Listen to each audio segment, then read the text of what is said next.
Mari kita belajar asas berpedang dalam masa 60 saat. Dalam berpedang ada 4 cara untuk menyerang: menikam, melibas, menghiris, memotong dan menikam. Untuk memotong dan menghiris, korang kena tengok gambar ni, nanti saya akan jelaskan.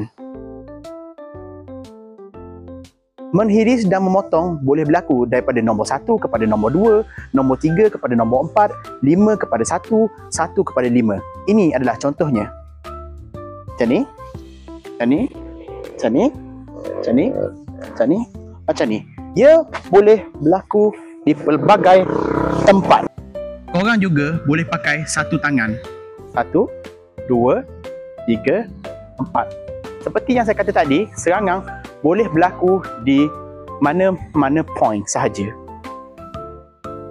Melibas dan menetak ni lain sikit. Dia cuma perlu memukul sahaja seperti kayu baseball. Ya, ya. Ini melibas dan menetak. Dia tidak ada motion menghiris macam ni. Dia tidak ada motion menghiris. Ini menghiris dan memotong. Jadi kalau korang nak menghiris dan memotong lebih efisien dan lebih profesional, korang kena pandai edge alignment seperti di dalam gambar itu. Untuk menikam, tak perlu explain. Just cocok. Cocok. Nak belajar memanah dengan ilmu berpedang, boleh join kelab memanah Nash Archery ataupun Nash Archery Dungun. Jumpa lagi. Assalamualaikum.